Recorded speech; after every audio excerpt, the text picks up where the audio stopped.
All right, we're recording and I will begin here in a moment. Here we go. 3, 2, 1. Hello, everyone, and welcome to the Heartland Daily Podcast, where we are going to be talking about news in healthcare and all the developments over the last couple of weeks, as we do a few times each month. My name is AnneMarie Schieber. I'm the managing editor of Healthcare News, and I'm joined by Devon Herrick, who is a healthcare economist and writes for the Goodman Institute Healthcare Blog. And like I said, a couple of times each month, we pull together from hundreds of healthcare news developments, many things going on, especially now with the budget bill still being negotiated. But we have a lot to talk about, so I'm not going to waste much more time. Good to see you, Devon. How you doing? Well, I'm doing well. Good to see you. We were talking about the heat. It's excruciatingly hot as we record throughout the entire country.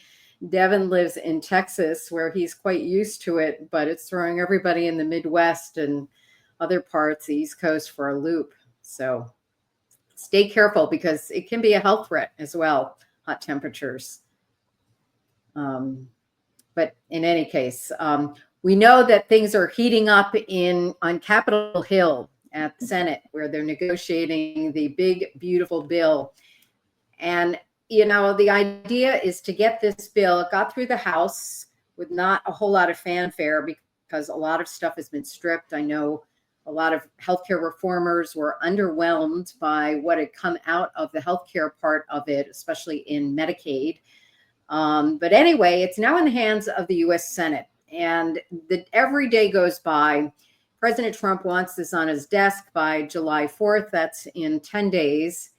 And every day, it seems like they strip out more and more from this bill. I'm waiting to get up one day and it says, lawmakers have decided that there's not enough reform in the bill. And they decided to go all out and give everybody a health savings account.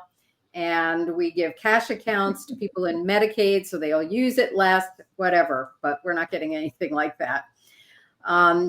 This article was last week. It was a bad bill made worse. I don't know if we can pop that up, Ian. This was in Becker's Hospital Review. And it's just underlying, this is actually good news for reformers because there is a lot of waste and fraud in Medicaid. Medicaid is a system run primarily by managed care. And my goodness, it covers 1 in 5 people in the country. It's kind of our form of socialized medicine. And there aren't a whole lot of incentives to keep people out of the hospital. We have people in Medicaid still overusing hospital ERs, which are very expensive. And why do they do that? Because they can't get primary care. Why can't they get primary care? Well, for a variety of reasons. The reimbursements, there are too many people, not enough providers, not enough doctors. And so the fallback, of course, is going to the hospital ER. Hospitals love this, of course, because it drives more revenue their way. But there was really a lot of hope with the Republicans, one party controlling all the chambers and the White House, that we were going to see some meaningful healthcare reform. And that looks like not to be the case. What I read last week was the Senate Finance Committee, which is looking at these reforms, dropped health savings accounts. And under the House provision, we were going to get 20 more million people who would be eligible for HSAs. That would be a 50% expansion. Now it's looking like the Senate Finance Committee is going to scrap any expansion of HSAs, which is really very disappointing. I mean, even with the little bit that we got under the House bill, and what it was going to do was redefine or expand the definition of who could qualify for an HSA. Right now, you have to be in a high deductible healthcare plan to get one. And you only get you can contribute just a little bit of an amount. And then there are very strict regulations on what you can spend the money on. Under the House bill, they expanded that definition. They were going to allow people in Medicare Part A, which is the hospitalization of Medicare, to have an HSA. They were going to expand the number of items that you could use your HSA on. That would include direct primary care membership up to a certain point, gym membership, over-the-counter drugs, medical travel. And then there was a reimbursement provision, so you could sign up for an HSA after you get the care. All these things look like they're going to be stripped from the Senate bill. I don't know what's going to happen. Are you optimistic that there is going to be a healthcare reform part of this big, beautiful bill on President Trump's package in 10 days, Devon? Well, I don't know if there'll be in 10 days. I'm afraid that too much is getting watered down. You're absolutely right. I mean, HSAs, I have an HSA, but I can't contribute to it because the rules are so rigid that even when I had a high deductible plan, it didn't necessarily qualify because of very, rigid rules written by the, Treasury, years ago. It would really be nice if they would relax some of those.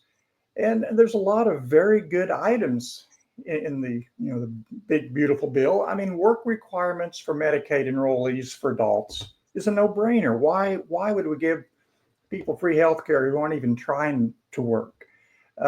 Doing away with phasing out provider taxes. And for those who don't know, it's a money laundering gimmick states use where they pay providers a little extra, then they tax providers, then they use that tax to pay for the state's share of their Medicaid matching requirement. So essentially, it's a way to shove all the cost or much more of the cost on federal taxpayers. So allowing the state to be wasteful and to be generous. We can have all kinds of program. We can cover all kinds of, and it's been a loophole for years. And it's such an entrenched loophole that hospitals and public health advocates are screaming bloody murder at the thought that we might actually take away a loophole that was designed to circumvent matching requirements. Absolutely. And even the work requirement may be scrapped. They're already balking at this, and they want to expand the on-ramp to something like 18 months. They want to give people a year and a half to get, and the provisions for work are pretty limited. It's like 20 hours a month. Or I don't know. And then there are all kinds of exceptions that you don't have to get work, and you could even be in a training program. It just is a way to give people an opportunity to value the healthcare that they get. When you give it to them for free, they don't care. And that's when the misuse happens, the waste. They'll call up a doctor, make an appointment, not show up because there's no penalty. And the hope was that this work requirement would allow people to start valuing Medicaid, which they don't already. We have expanded it to leaps and bounds over the last 10 years. And it's basically become the US's form of socialized medicine. Yeah, and that's kind of why whenever people talk about, they advocate Medicare for all, I call it Medicaid for all, because you really can't do Medicare for all at the current. It'd be the similar to how Medicaid is run. But yeah, it's kind of interesting. You talk about a lot of enrollees don't really value the care, or at least the concept of coverage. If you talk to doctors, a lot of doctors do not want to take Medicare or Medicaid. And one of the reasons, it isn't just the low reimbursements, it's the no-shows. Right.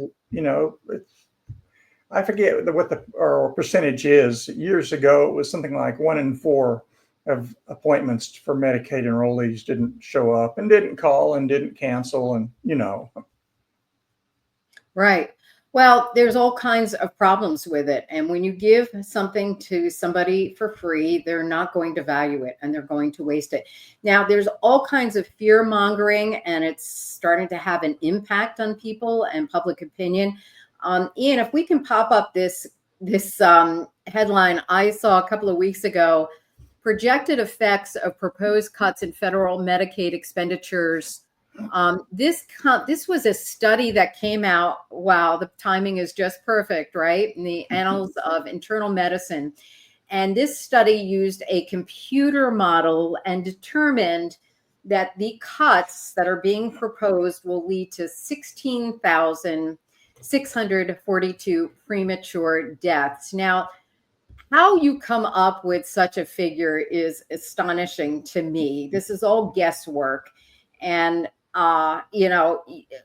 aside from the other ways that people can die besides, not getting enough Medicaid, car accidents, whatever, violence, there are just so many ways, that we do have real life examples. And I want to show this because in the Cato Institute, back in February, I had a phenomenal panel. And if you ever want to get educated about this, watch this 3-hour panel discussion on Medicaid.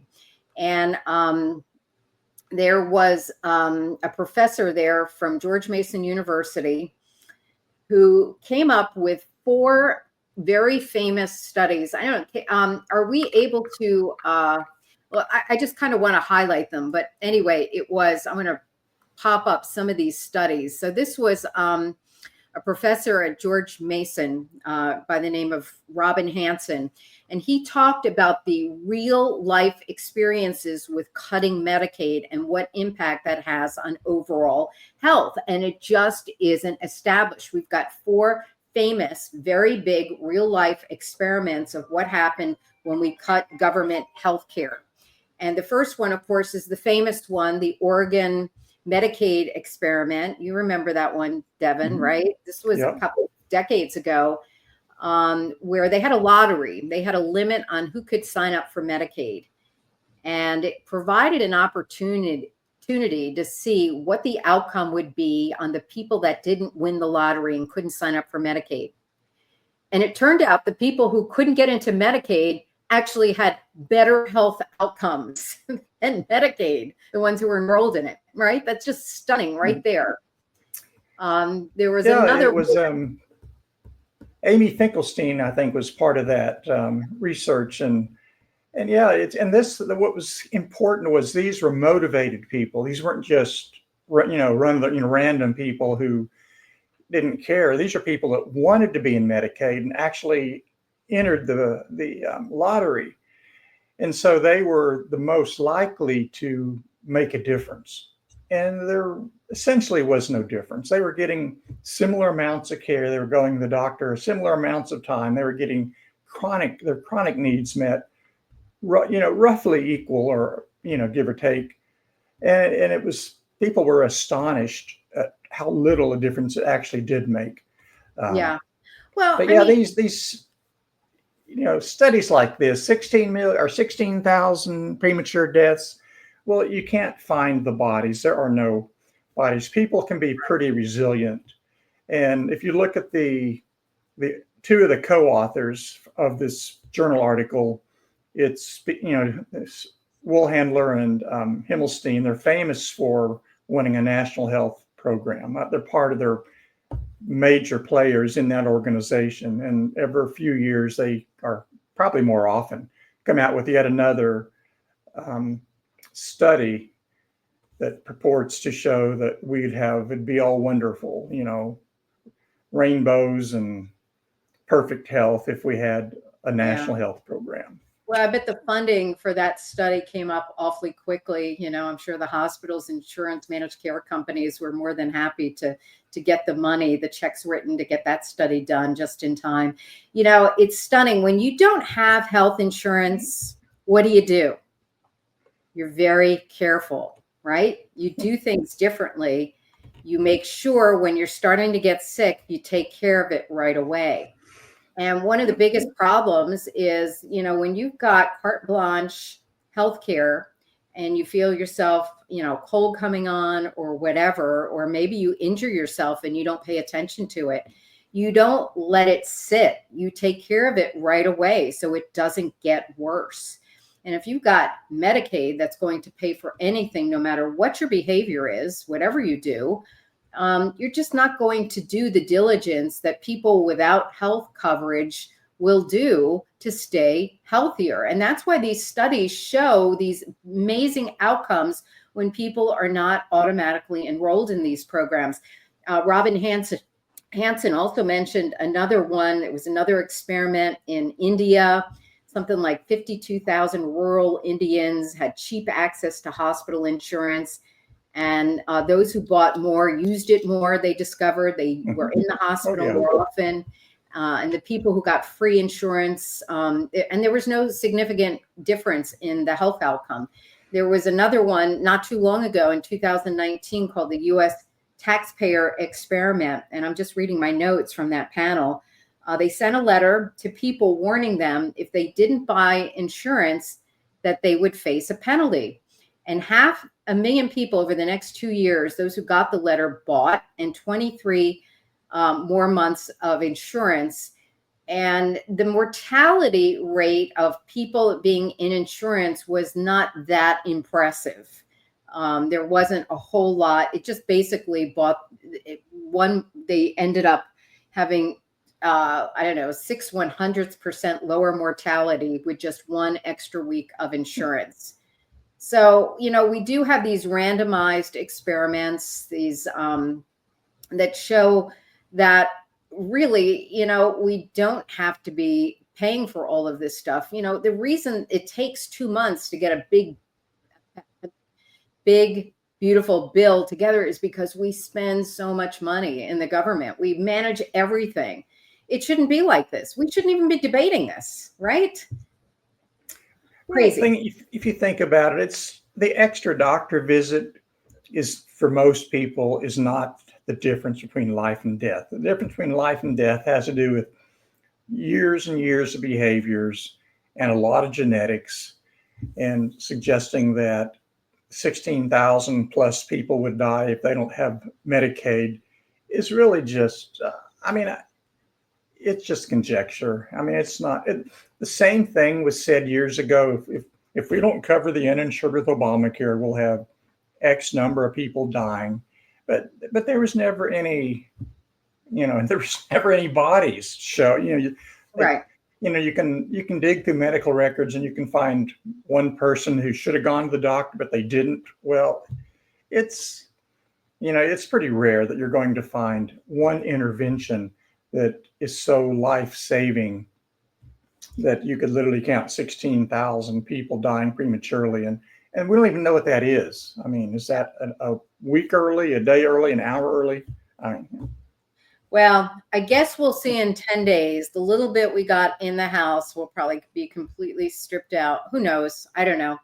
I just can't make any guesses right now. We'll just have to wait until July 4th if a bill does get on President Trump's desk, and we'll see how earth-shattering or not earth-shattering it will be. I should mention there are 2 bills that are not part of the big, beautiful bill that are being introduced separately, which are really good reforms.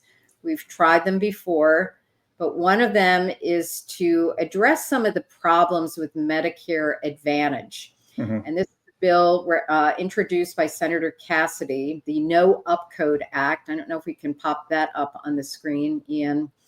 Do you see that there? Nope. There it is. Okay. So 2 senators, Merkley from Oregon, introduced the No Upcode Act. Now, Medicare Advantage, maybe Devon, you can explain why Medicare Advantage is of interest to taxpayers and to really anybody. It is kind of because it has a private provision to it. Can you tell why we need to protect Medicare Advantage? Well, Medicare Advantage are the private insurance options that are increasingly popular for seniors to enroll in instead of what's called traditional Medicare.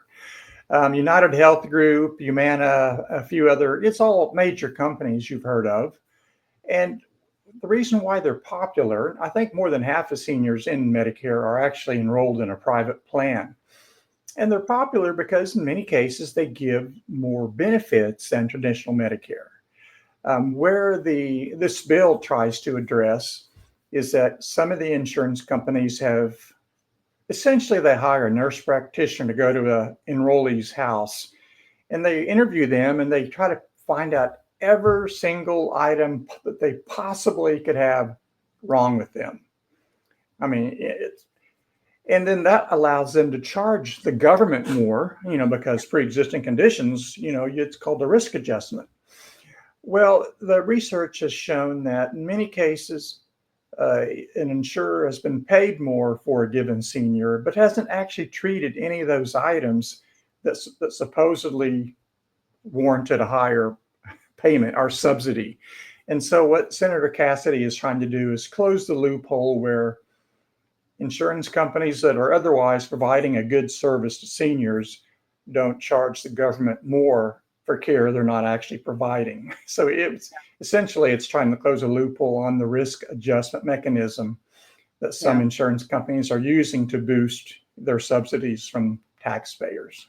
Now, people like John Goodman, who is our boss, talks about Medicare Advantage quite a bit. And what the beauty of it is you now have private companies competing for the sickest people.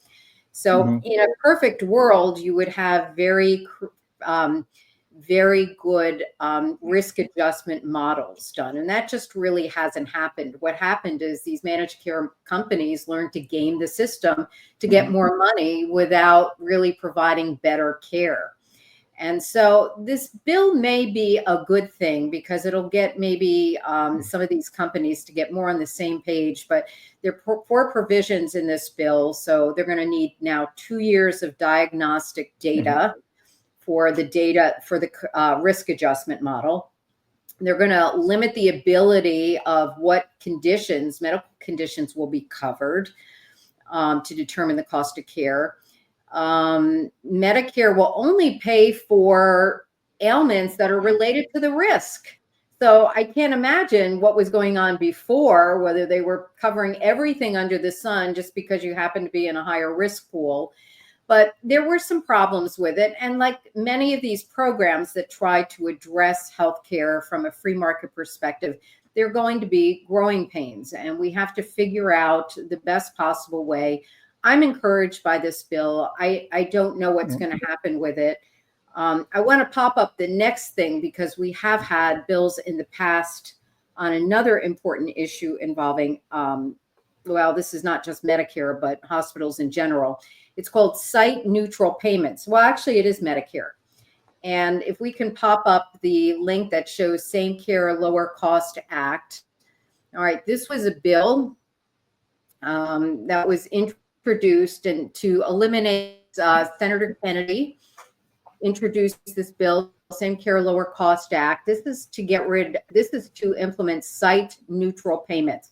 So for people who don't know, Medicare pays providers linked to a hospital more money for certain procedures. And hospitals, of course, love this. That's why you see every hospital satellite office in my community, they're all over the place. We have a hospital like every hospital operation, like every half mile, it seems. And, these are nonprofit organizations, right? So they don't pay property tax to the local entities. And then they compete with private independent doctors, right? So they get all this tax advantage. They get more money from Medicare. And so how is a private independent provider supposed to compete with this? They can't. They either have to join the hospital or get out of the business. And that's exactly the problem is that the independent providers, whether it's oncology or just primary care, cardiology, it's like the hospital comes to them and says, if you'll sell to us, we'll employ you. You can work 40 hours a week and we'll pay you what you're already getting paid because we'll get paid a lot more. And so then, of course, a senior or Medicare enrollee goes to their regular doctor they've been seeing for years. And then they discover, wait, what's this extra fee? Well, why is there a facilities fee on my bill? Because seniors have cost sharing in many cases. And it's like, this office is now owned by the hospital. And so you came to a hospital. You did not go to an independent doctor. And it's really a scam. Okay. It is. If I go to my doctor is not the hospital. If my hospital owns a physician practice, they should not be compensated an extra fee because the hospital owns it. I mean, and really, an example I think I used today when I wrote on the Goodman Healthcare blog was my wife almost got a CT scan at a hospital, $3,000. Her share was $2,700. The same scan was $403 somewhere else. Yeah. And now this was not a Medicare pay, but Medicare would have done a similar. Medicare would have paid the hospital, several thousand compared to several hundred elsewhere, and that's just ridiculous. Why? Right. Why? I mean, what incentive do hospitals have to compete on efficiency if everything they do, they're automatically paid more than the freestanding independent place up the street that it is not part of a hospital? And like you said, it's a unfair advantage. It allows the hospitals a big bonus that they don't deserve, and it forces taxpayers and consumers to pay more for care that they couldn't avoid. And we can't avoid it because the hospitals are buying up all of our doctors for that reason. And let's face it, it's not an endless system. We have a fixed number of providers, right? So when a hospital gets so much money from the government to provide a service, why would that hospital want to charge or offer it to a direct payer without getting the same amount, right? So this drives up direct payment from private people, not in those government plans, and makes it very hard for them to get healthcare services. So it has a big impact, like a chain reaction to these policies, and it needs to go.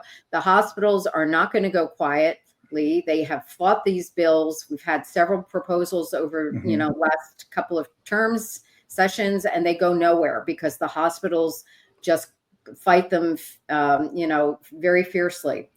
So let's hope we have a different makeup now in this session, and maybe it will get a little traction, and we'll see.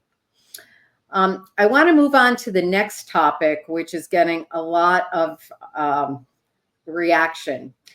And I'll tell you, I don't want to get into whether vaccines are good or not, but vaccines certainly have gotten a lot of attention since COVID and the mRNA shots. So HHS Secretary Robert F. Kennedy Jr. Has replaced his entire vaccine committee. Now, there's 17 people on this committee, and he wiped out the entire one. And the media is going ballistic, describing these things as purging, stacking, replacing it with panel members who are vaccine critics and misinformation, and everybody is just going crazy. There's an article in Fierce Healthcare, which I thought was kind of telling what's going to happen. So I just want to make one quick point. Biden did the same thing, okay? He appointed every member of this panel. And I don't recall screaming headlines about who he picked. He picked people who were very pro-vaccine. That's politics. That's what happens when you win an election. You get to appoint people in the administration. And that's exactly what Trump is doing. So I don't know why they are so shocked by this. This committee is really important because it makes recommendations for shots, especially for children. And a lot of people depend on this CDC list about what they should require for people to either get employment or be admitted into a school or a university. And really, it strips away informed consent from people. If you try not to, let's say you choose not to get certain vaccines for your children, good luck getting them into a school program.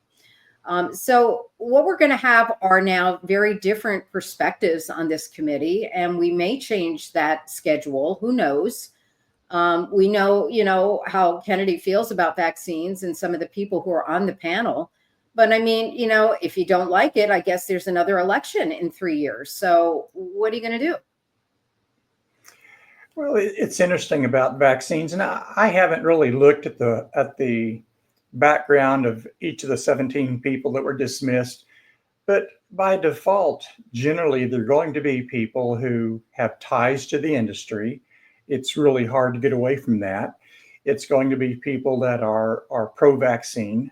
And, it would be kind of odd not to have someone knowledgeable about vaccines on the committee or on the advisory panel.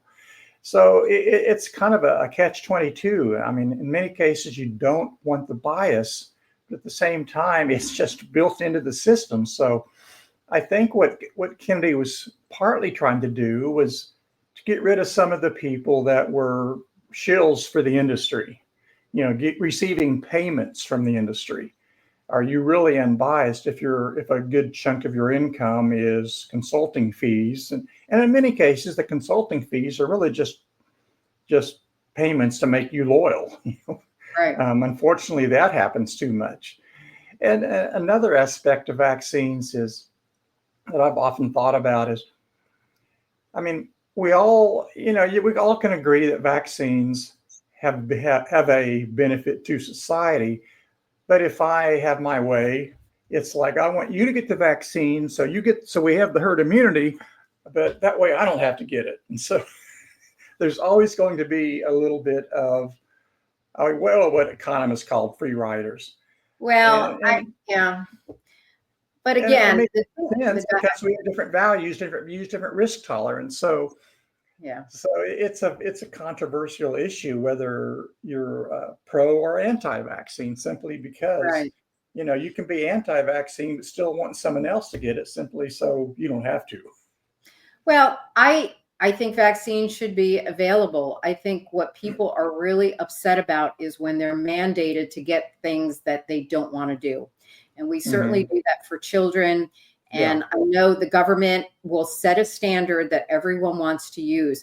What I think we should do is maybe have private organizations make lists of recommended vaccines and let the free market take it over. And if a particular school district wants to use organization A's list of vaccines, boy, we should have school choice too on this. But if a parent doesn't want to abide by that, let them go to a different place to educate their children.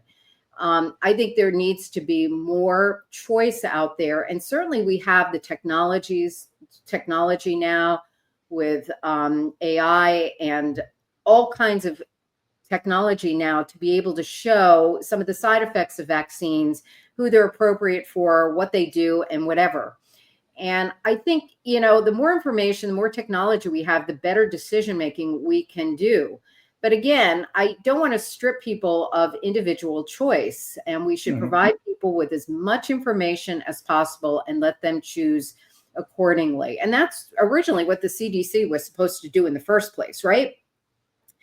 Give people the information, let them make the decisions. But we've gotten so far from that. And of course, the lobbying and the special interests and getting people who are really cronies of the industry on these panels so they can make a recommendation to sell drugs.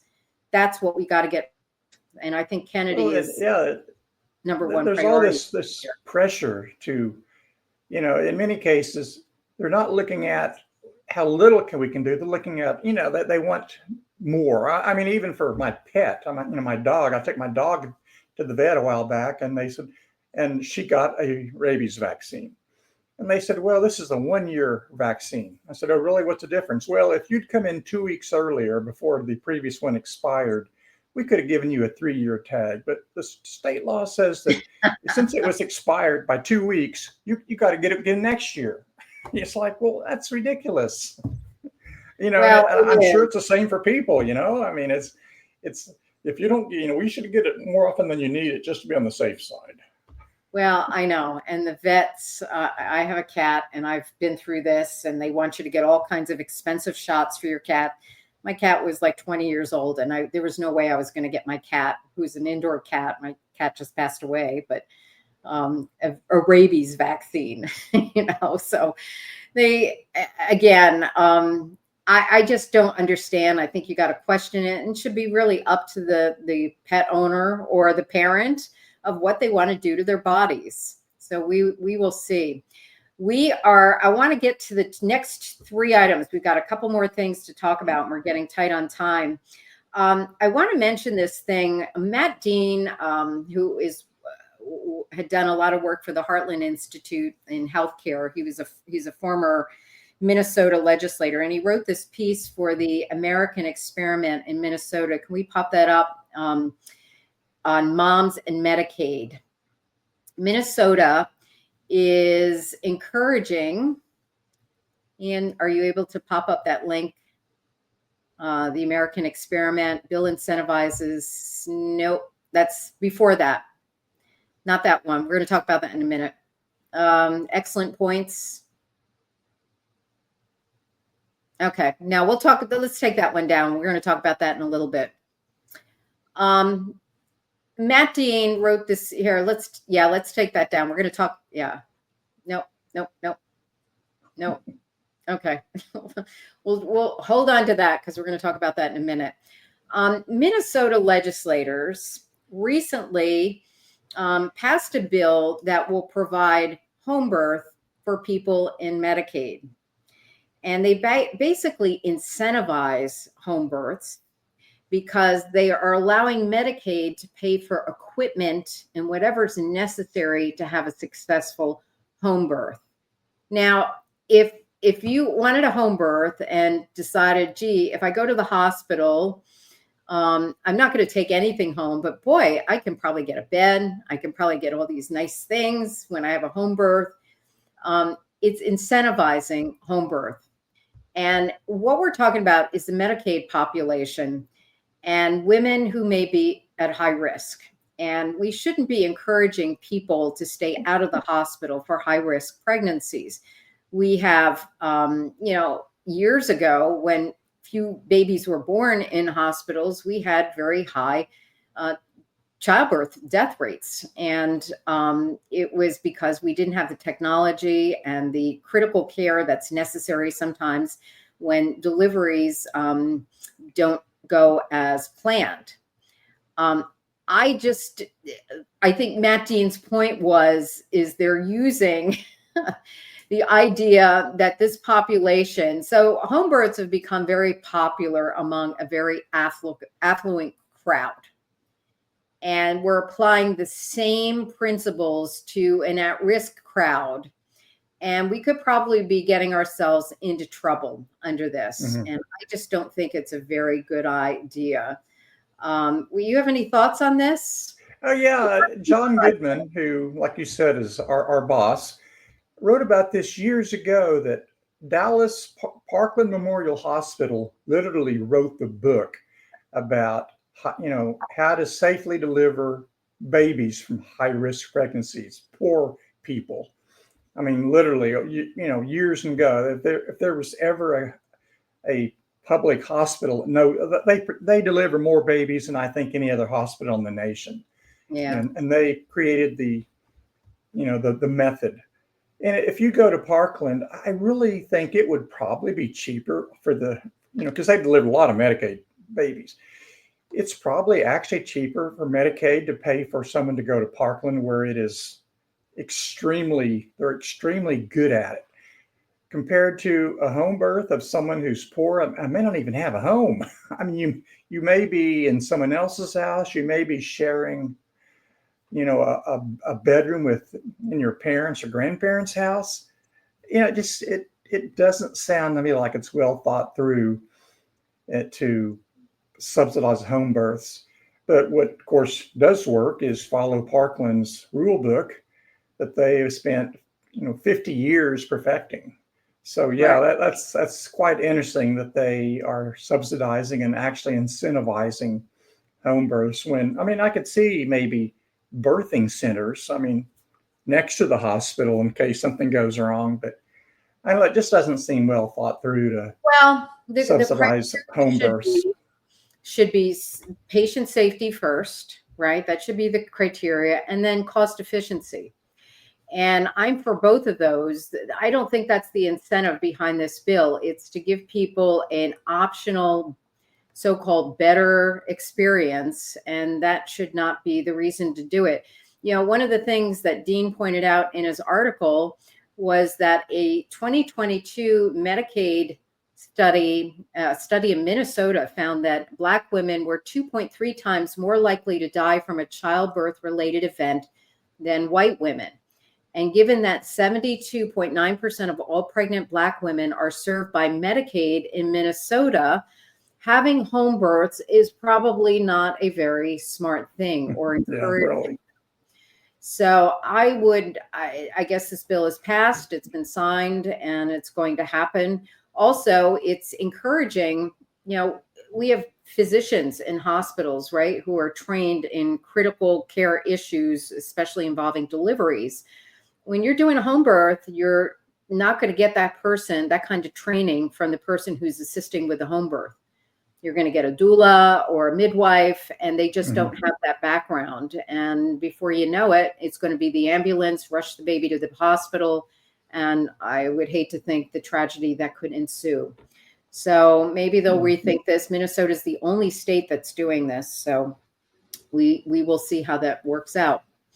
The next topic I want to jump onto, which was an eye-opening op-ed in the Wall Street Journal a couple of weeks ago. If we could pop that up. This was incredible. Santa Clara University's crazy idea of human sexuality. Now, this was written by a grad student, and she's trying to get her degree in family therapy, I just want to pop it up here so I can read it and not misquote it. But she is a student at Santa Clara University in California, and she is training to be a marriage and family therapist. And in California, you have to be licensed to do that, and you have to get certain amount of graduate requirements. And one of the courses she was had to take was this course on human sexuality. Okay, fair enough, right? That issue is probably going to come up in marriage counseling. But the content in this class, and I'm not going to read it out loud, but it was absolutely stunning, the things that this class was discussing. It wasn't, to me, academic in any way. It was more pornographic than anything. And she requested to opt out of the class. Now, apparently there's some Muslim students there that didn't want to take this class either. And the hospital and the university had to make an accommodation for them. She is short of getting her degree. She paid this money and they won't give her an option. And her degree is in jeopardy, apparently. But what was really striking about this was the content of this class seemed very political. And what she was complaining about in this op-ed is that therapists who work with very fragile people, we know that we have a mental health crisis in this country.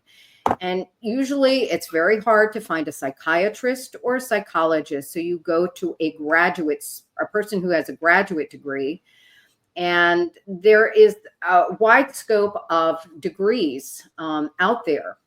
And people really don't know what they're getting into. They don't know how their clinician was trained.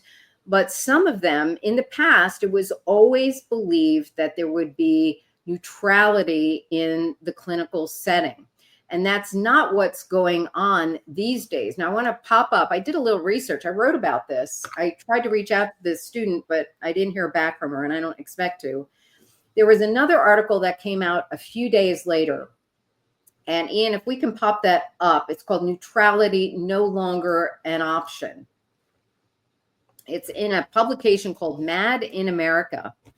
And this is written by a therapist who said the idea that politically neutral therapy rooms, clinical settings, is outdated, and that we should pretty much affirm and validate people's faulty or, problematic thinking. If you're having issues with mental health, maybe there's some distortions that you're trying to come to grips with. But, basically, this article was just stunning to me. Political violence is family violence. And we talked about this in the past, too, that there is a push to do alienation treatment, alienate people from their families because their families are too dangerous, they're too patriarchal, I don't know. What do you think about this, Devon? Well, the mental health counseling industry, not unlike the public health industry, tends to be left-leaning because, by default, they think that there needs to be more taxpayer funds. And there is a shortage of counselors, and a lot of them will not take insurance or will not participate in public programs simply because reimbursement. And it's probably also easier to counsel wealthier cash-paying clients that just have garden variety angst compared to real, serious problems.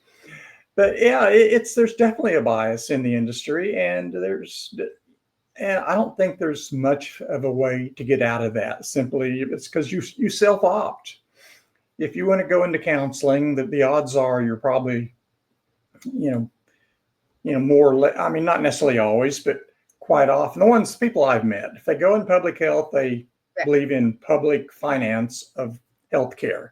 If you go into counseling, you probably believe the government should do more to fund mental health care. So it's not an easy, and there's a fine line with how do I be unbiased and how do I counsel all my clients, patients in an unbiased manner versus how do I indoctrinate them and let them know that they voted for Trump and he's the devil.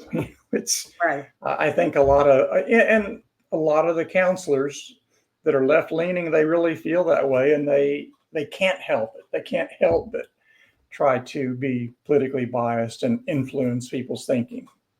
Well, again, I think people it's all over the map, and you're talking about people who are very fragile, and they go in there with a open mind, thinking that they're going to get help dealing with their issues. And if you've got a counselor who has an agenda and wants to promote the idea that you're being oppressed or victimized, or, you need to cut off contact with everyone in your circle, that to me is problematic, and there's no oversight.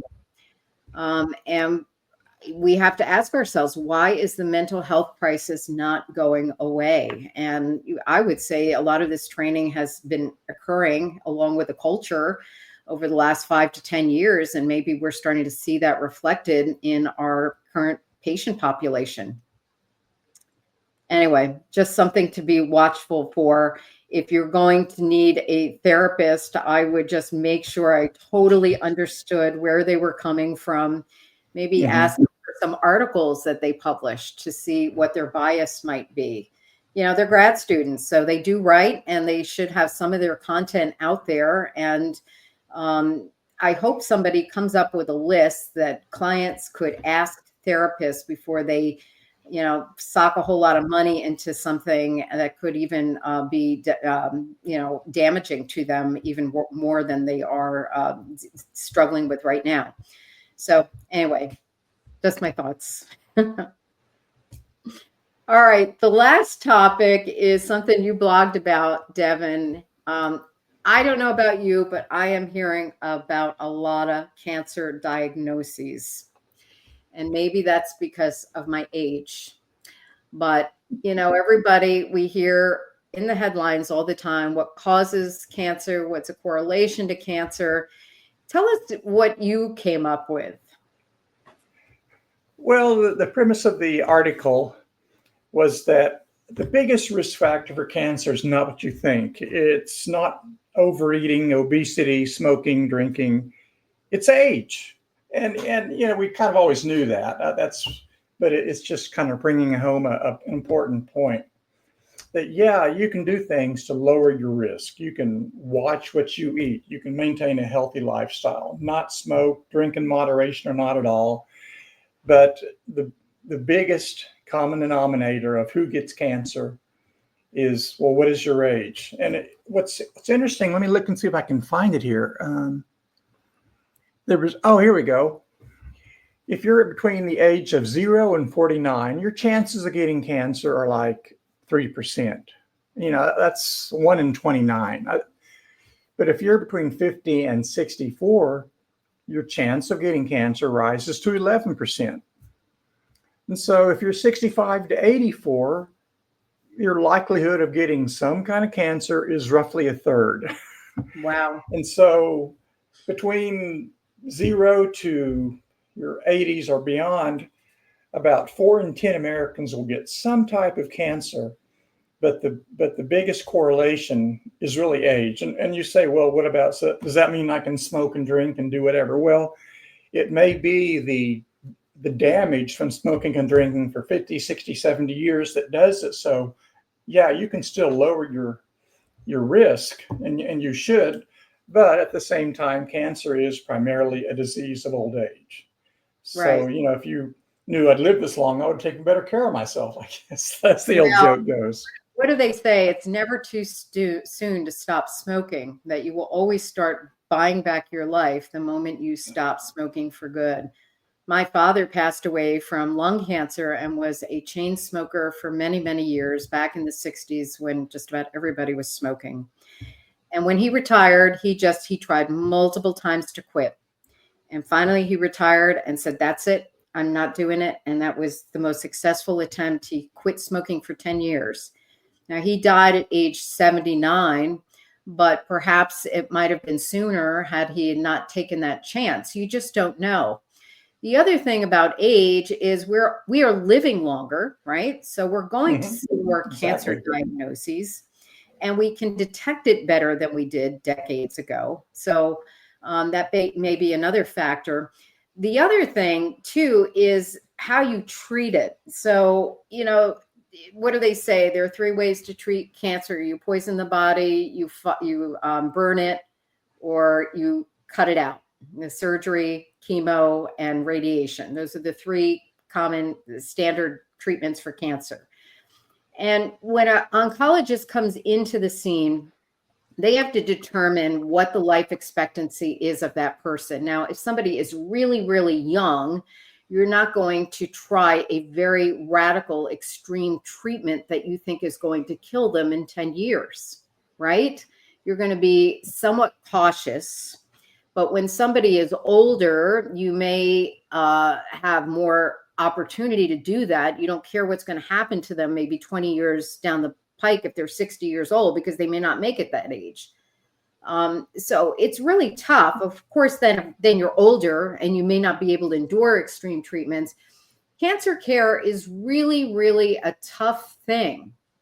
And again, we have the COVID shots, and a lot of people are attributing all the extra cancer that we're seeing to the COVID shots. We really just don't know, right? Our population is getting older. Baby boomers are now becoming seniors, and that's maybe why we're seeing an uptick in cancer. I think we just have to probably worry about younger cancers developing, and I think we have seen a little bit of a trend in that, and we'll just have to research that. But all good points. Yeah, but it was an interesting topic, and you're right. As we live longer, we live long enough to get cancer. So, that is most of the uptick in cancer for older people is just we're not dying of heart disease in our 60s. We're getting cancer in our 70s in some cases, or Yeah. So it's kind of good news in a way, but not really. Right. I mean, I know some older people, like in their 80s, who are diagnosed with cancer and choose not to treat it because they don't want to deal with the side effects. And, it's a personal choice and something, you need to discuss with your doctor and your family. But good points. I don't see age ever in the headlines when they talk about what causes cancer. So I'm glad you pointed that out. All right. Well, we have run out of time. Be sure to check out Healthcare News for the free market's perspective on all the health news that's going on out there, and the Goodman Institute Health Blog. Devon always writes about some very interesting topics if you want to get educated in this space and figure out what is going on. In the meantime, stay well, stay safe. And thank you for tuning in, and we'll be back in a few weeks.